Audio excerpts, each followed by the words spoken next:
दोस्तों, राजस्थान के भौतिक प्रदेश का सबसे डिफिकल्ट पार्ट, लेकिन टेंशन की कोई बात नहीं है। जब मैं साथ हूँ तो कोई टेंशन की बात नहीं है। सब कुछ इजी वे में याद करा दूंगा और इसी वीडियो में याद करा दूंगा। बस वीडियो को लास्ट तक देखना। तो हेलो दोस्तों, स्वागत है आपका मेरा इस YouTube channel GK lover VK में। आई होप आप सब बढ़िया होंगे। तो दोस्तों, अपन बात कर रहे थे राजस्थान ज्योग्राफी की और उसमें भी बात कर रहे थे राजस्थान के भौतिक प्रदेशों की। तो कल अपन ने पूर्वी मैदानी प्रदेश की सामान्य सी विशेषताएं देखी थी। जो इसकी विशेषताएं थी कि इसका क्षेत्रफल कितना है, 23.46% है और 39-40% जनसंख्या निवास करती हैं। क्षेत्रफल की दृष्टि से दूसरा सबसे बड़ा भौतिक प्रदेश हो जाएगा। जनघनत्व की दृष्टि से सबसे बड़ा भौतिक प्रदेश हो जाएगा। खनिजों की दृष्टि से सबसे निर्धन भौतिक प्रदेश हो जाएगा।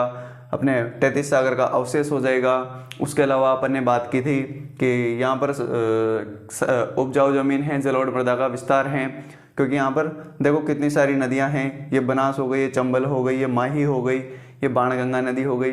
तो ये दोआब क्षेत्र हैं, मैदानी प्रदेश हैं, इसलिए यहाँ पर जलोढ़ मृदा पाई जाती हैं और जिसको एल्फिसोल बोलते हैं वैज्ञानिक भाषा में। इसलिए सर्वाधिक कृषि वाला भौतिक प्रदेश यही हो जाएगा। सर्वाधिक उपजाऊ जमीन यहीं पर है और खनिजों की दृष्टि से निर्धन हो ही जाएगा। 60 से 80 सेंटीमीटर वर्षा होती है यहाँ पर और उपाद्र जलवायु पाई जाती है। तो ये इसकी कुछ सामान्य सी बातें थी जो कल अपन ने देख ली। तो आज अपन बात करने वाले हैं कि इसका वर्गीकरण, पूर्वी मैदानी प्रदेश का वर्गीकरण किन किन भागों में किया गया है। तो मैंने यहाँ पर टेबल बना दी है कि पूर्वी मैदानी प्रदेश को भौगोलिक संरचनाओं के आधार पर 3 भागों में बांटा गया है। कितने भागों में? 3 भागों में। चंबल नदी यहाँ से गुजरती है, इसलिए चंबल बेसिन। बनास बाणगंगा नदी भी यहाँ से गुजरती है, तो बनास बाणगंगा बेसिन। माही नदी अपने राजस्थान के दक्षिणी भाग से गुजरती है, जो भी इसी मैदानी प्रदेश में आता है तो अपना माही बेसिन हो जाएगा। अब इसके सब डिवीजन हैं, इनको तो इन 3 भागों में डिवाइड किया गया है और अब इनके भी सब पार्ट हैं। तो चंबल बेसिन, पहले बात करते हैं चंबल बेसिन की। चंबल बेसिन में कुछ भी नहीं है, एक बात याद रखनी है, बस बीहड़। चंबल जब भी आ जाए तो बीहड़ याद रखना है। चंबल की एक ही विशेषता है बीहड़, सबसे मोस्ट इंपोर्टेंट विशेषता है बीहड़। बीहड़ कुछ भी नहीं, जो उत्कात शिला करती हो जाती हैं, ऊबड़ खाबड़ जमीन हो जाती हैं, दलदल हो जाती हैं अपने चंबल नदी के बेसिन में, उसी को बीहड़ बोला जाता है। तो बीहड़ अपने सर्वाधिक विस्तार कहाँ पर हो जाएगा? सवाई माधोपुर में हो जाएगा। सर्वाधिक जनघनत्व अपने धौलपुर में हो जाएगा और इन दोनों के बीच में उपज किया करौली, इसलिए करौली को बीहड़ की रानी कहा जाता है। क्या कहा जाता है? बीहड़ की रानी कहा जाता है। और अपने जो ये बीहड़ हैं, ये चंबल कोटा से लेकर यमुना तक लगभग 4500 वर्ग किलोमीटर क्षेत्र में फैले हुए हैं और 480 किलोमीटर की लंबी एक पट्टी है जिसको बीहड़ पट्टी के नाम से जाना जाता है। कौन सी पट्टी के नाम से? बीहड़ पट्टी के नाम से जाना जाता है। 480 किलोमीटर लंबी है और 4500 वर्ग किलोमीटर एरिया के क्षेत्रफल में बीहड़ फैले हुए हैं। सर्वाधिक विस्तार सवाई माधोपुर में हो जाएगा, जनघनत्व धौलपुर में हो जाएगा, बीच में करौली, जिसको बीहड़ की रानी की संज्ञा दी गई है। और ये जो सवाई माधोपुर, करौली, धौलपुर के बीहड़ हैं, इनमें डाकू निवास करते हैं, डाकू रहते हैं, मतलब कि इनमें आपने पान सिंह तोमर फिल्म देखी होगी, तो उसमें जो लास्ट का सीन आता है वो अपने इन्हीं बीहड़ों का होता है, लेकिन वो एमपी के बीहड़ होते हैं, अपने यहाँ के नहीं, एमपी वाले बीहड़ होते हैं। लेकिन बीहड़ वही सेम टू सेम बात है, कोई ज़्यादा चेंज नहीं है। तो बीहड़ तो एक जैसे ही रहेंगे, इंसान चेंज हो सकते हैं लेकिन बीहड़ तो वही रहेंगे ना। तो सर्वाधिक विस्तार अपने सवाई माधोपुर में, जनघनत्व धौलपुर में और बीहड़ की रानी करौली को। ये 3 बातें आपको याद रखनी है। डाकू निवास करते हैं और इनको मतलब कि समाज से जोड़ने हेतु केंद्र सरकार और राज्य सरकार दोनों ने योजनाएं चलाई। तो पहले बात करते हैं केंद्र सरकार की। तो उन्होंने चलाई 1989 में। 1989 में उन्होंने चलाया कंदरा क्षेत्र विकास कार्यक्रम। कौन सा कार्यक्रम? कंदरा क्षेत्र विकास कार्यक्रम।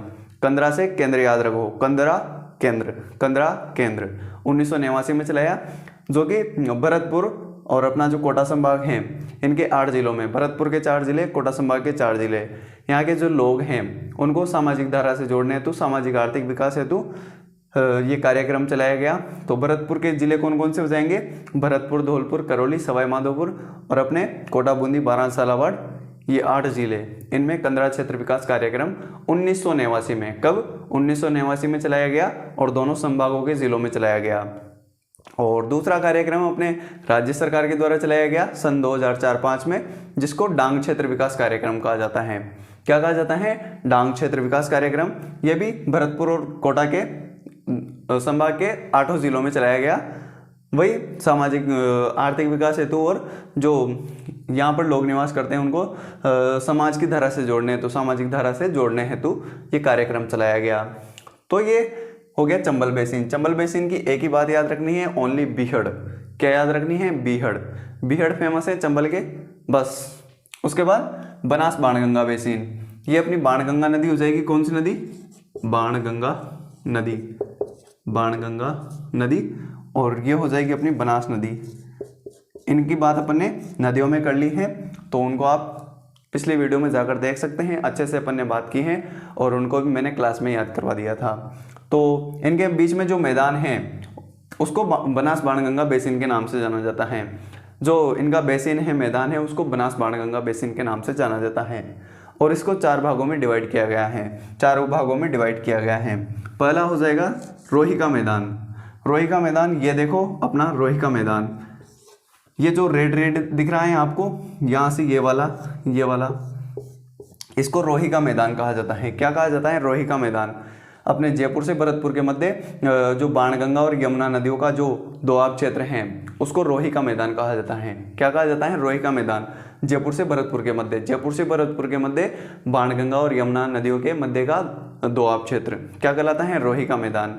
अपने जयपुर से लेकर भरतपुर तक बाणगंगा और यमुना के नदियों के मध्य का दोआब क्षेत्र रोही का मैदान हो जाएगा। अब बात करते हैं मालपुरा करौली मैदान की। किसकी? मालपुरा करौली मैदान की। तो मालपुरा करौली मैदान अपना सिंपल है। मालपुरा कहाँ पर पड़ता है? टोंक में। मालपुरा से करौली के मध्य का जो मैदान हो जाएगा, अपने बनास और बाणगंगा के मध्य का मैदान हो जाएगा या दोआब क्षेत्र हो जाएगा, वही मालपुरा करौली का मैदान हो जाएगा। तो ये मालपुरा करौली का मैदान ये वाला हो जाएगा, जो रेड रेड से बना रहा हूँ, ये क्या हो जाएगा? मालपुरा करौली मैदान। क्या हो जाएगा? मालपुरा करौली मैदान। ये अपना रोही का मैदान, ये अपना सेकंड नंबर का बी वाला मालपुरा करौली मैदान। अब बात करते हैं खेराड़ प्रदेश की। कौन से प्रदेश की? खेराड़ प्रदेश की। तो खेराड़ प्रदेश भी अपना सिंपल सा है। खेराड़ प्रदेश जहाजपुरा भीलवाड़ा से टोंक के मध्य जो अपनी ये बनास नदी है इसका मैदान क्या कहलाएगा? अपने खेराड़ प्रदेश। खेराड़ प्रदेश क्या होगा? जहाजपुरा भीलवाड़ा से टोंक के मध्य का बनास नदी द्वारा निर्मित मैदान क्या होगा? जहाजपुरा भीलवाड़ा से अपने टोंक के मध्य बनास नदी द्वारा निर्मित मैदान। देखो मैप में देखो, ये बनास नदी यहाँ से ये जा रही अपने राजसमंद से निकली, चित्तौड़गढ़, भीलवाड़ा, अजमेर, टोंक, सवाई माधोपुर होती हुई चंबल में मिल जाती हैं। तो ये जो भीलवाड़ा है अपने यहाँ पर जहाजपुरा भीलवाड़ा से टोंक के मध्य जब ये गुजरती हैं तो यहाँ पर मैदान का निर्माण करेगी, सभी जगह मैदान का निर्माण करेगी।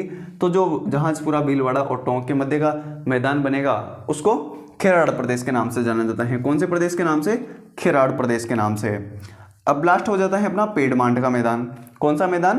पेड़मांट का मैदान। तो पेड़मांट का मैदान भी सिंपल है, ये हो जाएगा अपना देवगढ़ राजसमंद से चित्तौड़गढ़ के मध्य का अवशिष्ट पहाड़ी युक्त मैदान, बनास नदी द्वारा निर्मित अवशिष्ट पहाड़ी युक्त मैदान। ये जो बना रहा हूँ डी नंबर का, इसको कहा जाता है पेड़मांट का मैदान। कौन सा मैदान? पेड़मांट का मैदान कहा जाता है। पेड़मांट का मैदान कहा जाता है। कहाँ से लेकर? देवगढ़ राजसमंद से लेकर चित्तौड़गढ़ के मध्य जो बनास नदी अवशिष्ट पहाड़ी युक्त मैदान का निर्माण करती है उसको पेड़मांट का मैदान कहा जाता है। कौन सा मैदान कहा जाता है? पेड़मांट का मैदान। ये कहाँ से हो जाएगा? देवगढ़ राजसमंद से चित्तौड़गढ़ के मध्य, देवगढ़ राजसमंद से चित्तौड़गढ़ के मध्य बनास नदी द्वारा अवशिष्ट पहाड़ी युक्त निर्मित मैदान क्या हो जाएगा? अपना पेड़मांट का मैदान हो जाएगा। और खेराड़ प्रदेश क्या हो जाएगा? जहाजपुरा भीलवाड़ा से टोंक के मध्य बनास नदी द्वारा निर्मित मैदान। और मालपुरा करौली का मैदान क्या हो जाएगा? मालपुरा टोंक से करौली के मध्य बनास बाणगंगा नदी का दोआब क्षेत्र। और ये हो जाएगा अपना क्या हो जाएगा? ये हो जाएगा अपना रोही का मैदान। रोही का मैदान क्या होगा? अपने जयपुर से भरतपुर तक बाणगंगा और यमुना नदियों के बीच का दोआब क्षेत्र। तो ये अपना बनास बाणगंगा बेसिन खत्म होता है। सिंपल सा है बनास बाणगंगा बेसिन, 4 भागों में। रोही का मैदान, उसके बाद अपन ने देखा मालपुरा करौली मैदान, फिर खेराड़ प्रदेश, फिर पेड़मांट मैदान। बस 4 भागों में बांटा गया है, याद हो गया होगा। तो अब बात करते हैं माही बेसिन की। कौन से बेसिन की? माही बेसिन की। तो मैंने आपको बताया था कि जब भी आपको माही नदी दी जाए तो आपको राजस्थान का दक्षिणी भाग याद आना चाहिए, बांसवाड़ा, डूंगरपुर, प्रतापगढ़ एरिया। कौन सा एरिया? राजस्थान का दक्षिणी भाग, प्रतापगढ़, डूंगरपुर, बांसवाड़ा वाला एरिया। तो अपनी माही नदी राजस्थान के दक्षिणी भाग से गुजरती है। दक्षिणी राजस्थान की जीवन रेखा इसी को कहा जाता है। तो इसकी बात अपन ने नदियों में कर ली है। आज अपन पढ़ रहे हैं माही बेसिन को, यानी कि पूर्वी मैदानी प्रदेश का वर्गीकरण कर रहे हैं, जिसमें माही बेसिन को पढ़ रहे हैं। तो माही बेसिन को 3 भागों में बांटा गया है। पहला हो जाएगा छप्पन का मैदान। छप्पन का मैदान क्या होगा कि जो अपना यहाँ पर प्रतापगढ़ है, यहाँ पर बांसवाड़ा है, यहाँ पर डूंगरपुर है, जो प्रतापगढ़ और बांसवाड़ा के मध्य ये सीमा का निर्माण करती हैं, तो उसी सीमा पर 56 नदी नालों या 56 गांवों का समूह, 56 नदी नालों या 56 गांवों का समूह क्या कहलाएगा? अपना 56 का मैदान। क्या कहलाएगा? 56 क्या होते हैं? 56 50 और 6 56 नदी नाले या 56 गांवों का समूह। कहाँ से? प्रतापगढ़ और बांसवाड़ा के किनारे, माही नदी के किनारे 56 नदी नालों या 56 गांवों का समूह 56 का मैदान कहलाएगा। फिर बात करते हैं कांठल का मैदान। किसकी बात करते हैं? कांठल के मैदान की। तो कांठल का मैदान हो जाएगा जो प्रतापगढ़ में ये अपने माही नदी है, ये इसका मैदान क्या कहलाएगा? प्रतापगढ़ में माही नदी का मैदान, माही नदी बेसिन क्या कहलाएगा? अपना कांठल का मैदान। कहाँ पर? प्रतापगढ़ में। प्रतापगढ़ में माही नदी का बेसिन या माही बेसिन क्या कहलाएगा? कांठल का मैदान कहलाएगा। सिंपल सा है। उसके बाद वांगड़ प्रदेश, इसको अपन बचपन से जानते हैं। वांगड़ प्रदेश क्या होता है? डूंगरपुर, प्रतापगढ़, बांसवाड़ा वाले एरिया में जो माही नदी पहाड़ियों से गुजरती है, उसी को ही क्या कहा जाता है? वांगड़ प्रदेश। तो अपना वांगड़ प्रदेश भी कंप्लीट हो जाता है। इसको व्याघ्र घाट के नाम से भी जाना जाता है। किस नाम से? व्याघ्र घाट, व्याघ्र घाट। और जो अपना माही बेसिन है, इसको पुष्प प्रदेश के नाम से भी जाना जाता है। कौन से प्रदेश के नाम से? पुष्प प्रदेश के नाम से। क्यों कहते हैं इसको पुष्प प्रदेश? क्योंकि यहाँ पर महुआ सर्वाधिक होता है। क्या सर्वाधिक होता है? महुआ। और महुआ से आपको पता है शराब बनाई जाती है, इसलिए इसको पुष्प प्रदेश, यानी कि महुआ के फूलों से शराब बनाई जाती है, इसलिए इसको प्राचीन काल में पुष्प प्रदेश के नाम से जाना जाता था। तो अपना माही बेसिन भी कंप्लीट होता है। इसको 3 भागों में 56 का मैदान, कांठल का मैदान और वांगड़ प्रदेश। 56 का मैदान प्रतापगढ़ बांसवाड़ा के मध्य 56 नदी नालों का समूह 56 का मैदान हो जाएगा। फिर कांठल का मैदान अपने प्रतापगढ़ में माही बेसिन, कांठल का मैदान वांगड़ प्रदेश, डूंगरपुर, प्रतापगढ़, बांसवाड़ा वाला एरिया अपने वांगड़ प्रदेश कहलाएगा। सिंपल सी बातें हैं। व्याघ्र घाट के नाम से पहले इसको जाना जाता था। और अपने जो माही बेसिन है उसको पुष्प प्रदेश के नाम से जाना जाता था। तो सिंपल सा है अपना अपने पूर्वी मैदानी प्रदेश का वर्गीकरण। पहले आपको समझ में नहीं आता होगा, लेकिन जब अपन ने मैप से देखा तो बिल्कुल समझ में आ गया होगा कि पूर्वी मैदानी प्रदेश को 3 भागों में बांटा गया है।